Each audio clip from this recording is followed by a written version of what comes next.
आज मौसम ख़राब है और कोहरा लगा हुआ है, चारों तरफ कोहरा ही कोहरा है। और ये बंदर मुझे बहुत पहले से मिलता है, ये आज मुझे फिर से मिला है।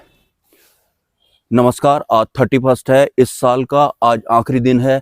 लेकिन ये मुझे सड़क पर किसी ने बताया, वरना इससे पहले मुझे नहीं पता था कि आज 31 है। मुझे लगा था कि आज सैटरडे या फिर संडे होगा, इस वजह से ही जो रोड होती हैं इनमें इतना ज़्यादा क्राउड देखने को मिल रहा है। क्योंकि काफ़ी वक्त हो चुका है, मैं ये जो दिन होते हैं या फिर जो तारीखें होती हैं या फिर ये जो समय होता है, ये मैं देखता ही नहीं हूँ। और जहाँ तक बात रही समय की, तो समय तो मुझे मोबाइल पर जब भी मेरा ध्यान जाता है तो 4:44 हुए होते हैं, 3:33 हुए होते हैं या फिर 11:11 हुए होते हैं। बस उस समय के अलावा मैं किसी अन्य तरह के समय देख ही नहीं पाता हूँ। जब भी मुझे दिखाई देते हैं यही एंजल कोट्स वाली जैसी टाइमिंग दिखाई पड़ती है। हालांकि आज मौसम बहुत ज़्यादा खराब है, चारों तरफ आपको फॉग देखने को मिल रहा होगा। एनीवेज, बहुत सारे लोग जो आध्यात्मिक यात्राएं कर रहे हैं, उन्हें रिसेंट मेरे टॉपिक साक्षी भाव या फिर जो माया अतीत अवस्था होती है या फिर जो ब्रह्म का आवरण होता है, उसके बारे में जानकर काफी झटका लगा होगा। क्योंकि वास्तविक जो साक्षी भाव होता है या फिर जिसे आप दृष्टा भी कह सकते हैं, वो बिल्कुल भी वो नहीं होता है जिस तरह का दृष्टा के विषय में या फिर साक्षी भाव के विषय में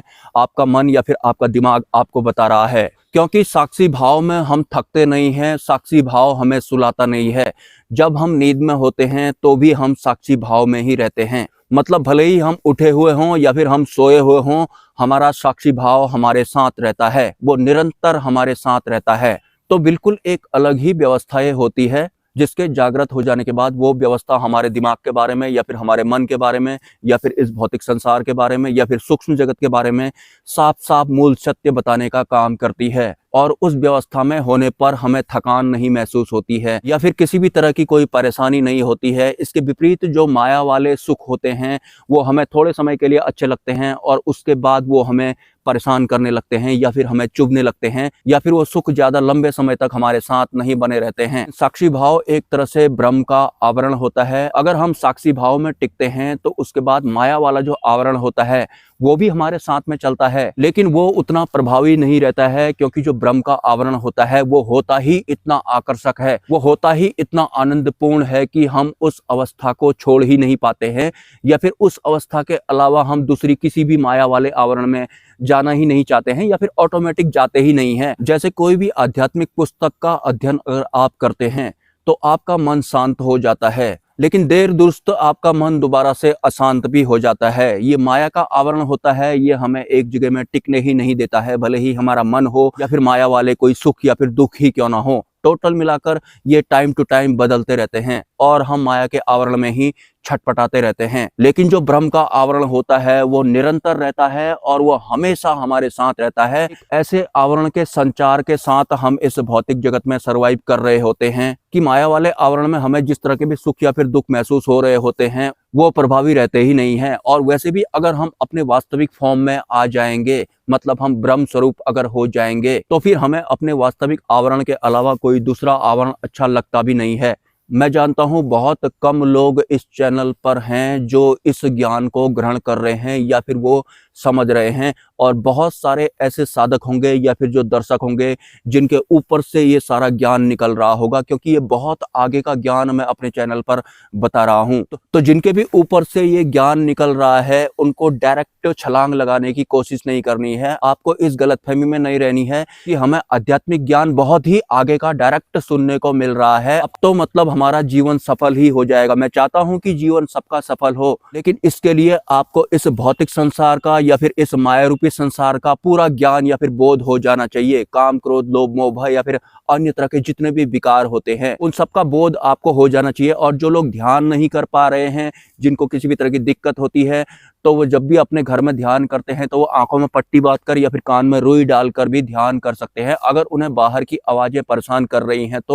क्योंकि शुरू में मैं भी ऐसा ही किया करता था, मतलब मुंह के ऊपर में कोई कपड़ा रख देता था और कान में मैं कोई रुई ठूंस देता था, उसके बाद ही मैं ध्यान किया करता था। लेकिन ऑलमोस्ट मैंने आज तक जितना भी जप वगैरह किया है वो इस तरह से चलते फिरते ही किया है। एक तरह से जो जो आंतरिक स्तर पर मेरे साथ में हो रहा होता है वही सब मैं इस चैनल पर बताता हूँ। हालांकि कुछ तथ्य ऐसे होते हैं कि मुझे उनको बताने के लिए शब्द ही नहीं मिल रहे होते हैं, या फिर वो किसी उच्च स्तरीय आध्यात्मिक ज्ञान से मैच कर रहे होते हैं। अपनी आंतरिक व्यवस्था की बात मैं कर रहा हूँ, तो 90% जैसा भी मेरे साथ में हो रहा होता है मैं वो वीडियो के माध्यम से आप लोगों के सामने में रख देता हूँ। अब आप लोगों में से भी बहुत सारे ऐसे लोग होंगे जिनको ज्ञान सुनना अच्छा लगता होगा, जिनको अपना मन शांत करना अच्छा लगता होगा, लेकिन वास्तविक परमात्मा अगर आपको होना है, मैंने ब्रह्म के आवरण के बारे में आपको बता दिया है कि इस दुनिया का कोई भी ऐसा आवरण नहीं है या फिर सुख ऐसा नहीं है जो आपको ब्रह्म के आवरण से प्रिय लगेगा। उससे बेस्ट कुछ होता ही नहीं है। एक इंसान होने के नाते हम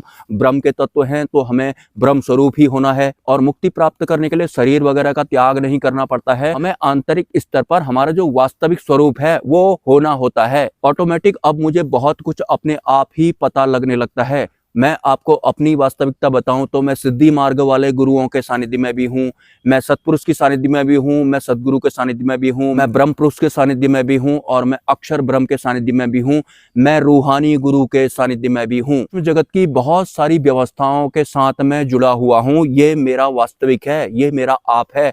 लेकिन अगर मैं आपको किसी भी गुरु के बारे में बताता हूं, जैसे कि मैं आपको रूहानी गुरु के बारे में बताता हूं, तो आपको अपना टारगेट नहीं बना लेना है कि आपको रूहानी गुरु चाहिए। आपको अपने अंतकण को सबसे पहले खाली करना है, उसे निर्मल करना है, उसे सरल करना है, उसे स्वच्छ करना है। इस माया रूपी संसार में सर्वाइव करके एक तो फुल हो गया होता है और वो कुछ ऐसी व्यवस्थाओं के साथ फुल हुआ पड़ा होता है जिन व्यवस्थाओं ने हमको ही घेर रखा होता है। ज्यादातर सबके सब माया के आवरण ही होते हैं या फिर बहुत सारी मान्यताएं होती हैं, बहुत सारी धारणाएं होती हैं। उन सबसे हमें ऊपर उठना पड़ता है। हमें हिंदू बनकर कोई साधना नहीं करनी है, हमें मुस्लिम मानकर अपने आप को कोई साधना नहीं करनी है, हमें एक इंसान मानकर साधना करनी है।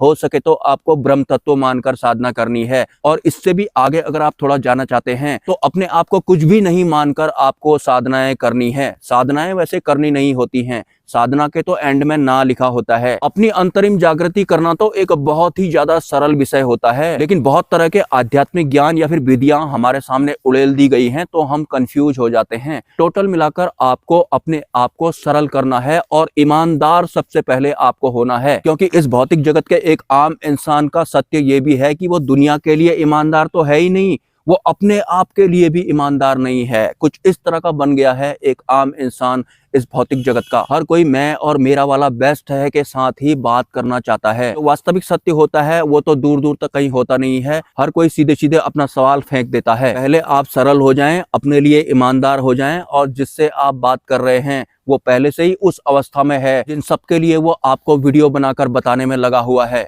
मौसम बहुत ज्यादा खराब होने लगा है, कोहरा जो है कुछ ज्यादा ही भरने लगा है। एक महानुभाव ने मुझे जस्ट व्हाट्सअप वॉइस मैसेज किया था कि आप जो ज्ञान बता रहे हैं वो बहुत ही ज़्यादा हाई लेवल का है और जो सामान्य व्यक्ति होते हैं उनके सर के ऊपर से वो जो ज्ञान होता है वो निकल जाएगा। मतलब एक आम इंसान को जिस भी तरह के वीडियोज में बनाता हूँ वो समझ में नहीं आने वाले हैं। और उन महानुभावों ने जो कहा था वो बिल्कुल 101% सही बोला था। जिन महानुभावों ने मुझे उच्च स्तरीय ज्ञान हर किसी के लिए ना बांटने की हिदायत दी थी, चलिए एक बार उनकी कॉल सुनते हैं। हेलो, जय श्री राम, जय श्री महाकाल। हाँ गुरु बंधु, मैं पुणे से बोल रहा हूँ, उत्तम शेलार।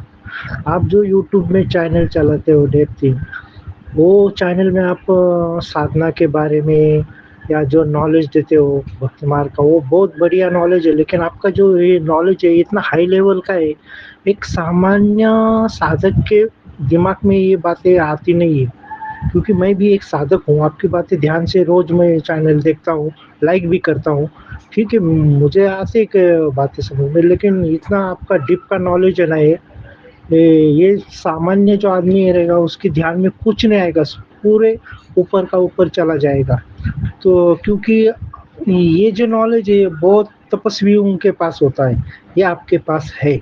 लेकिन समाज को थोड़ा-सा बोले तो इतना हाई-फाई नॉलेज की ज़रूरत नहीं है। साधना के बारे में आप थोड़ा सरल भाषा में एकदम सिंपल सी इसमें समझाएँगे तो और अच्छा होगा, सबके लिए अच्छा होगा।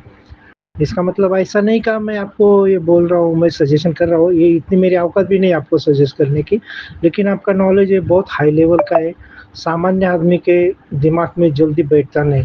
इसके लिए आप कुछ तो कीजिए कि सामान्य से सामान्य आदमी के समझ में आ सके। धन्यवाद। जय श्री महाकाल। तो सर आपने बिल्कुल सही कहा है। मुझे पता है जो ज्ञान मैं अपने चैनल पर दे रहा हूँ ये आपको तो भली भांति समझ में आता है, लेकिन हर किसी को ये समझ में नहीं आता है। लेकिन मैं ऐसे तो नहीं जाने दूंगा, क्योंकि जिन लोगों के सर से ऊपर ये ज्ञान निकल रहा है, एक वक्त मैं भी इस अवस्था में था। मैं हर किसी अवस्था में जा सकता हूँ, तो मुझे इस पर काम करना पड़ेगा। तो शायद आज से 20 साल पहले अगर मैं ये वाला ज्ञान किसी से सुन रहा होता तो ये मुझे भी समझ में नहीं आने वाला था। तो कुछ ना कुछ सॉल्यूशन मुझे निकालना पड़ेगा। अभी मैं आगे को निकलता हूँ, क्योंकि कोहरा लग गया है और मौसम बिल्कुल खराब है। और गुरु भाई आपको सजेशन देने के लिए बहुत बहुत धन्यवाद। हालांकि इस बारे में मुझे पहले से ही पता था कि बहुत सारे लोगों को ये ज्ञान समझ में नहीं आ रहा होगा। अगर आपके कोई सवाल हैं तो आप मुझे कमेंट कर सकते हैं, और अगर आप इस चैनल को सपोर्ट करना चाहते हैं तो आप मेरे QR कोड पर, जो कि आपको कम्युनिटी पोस्ट में देखने को मिलेगा, उसमें आप योगदान कर सकते हैं। मैं किसी सेफ प्लेस पर पहुंचता हूं, उसके बाद जाकर मैं कंटेंट को आगे बढ़ाऊंगा। तो वीडियो में आपको बने रहना है। तो चलते हैं किसी जनशून्य प्लेस पर।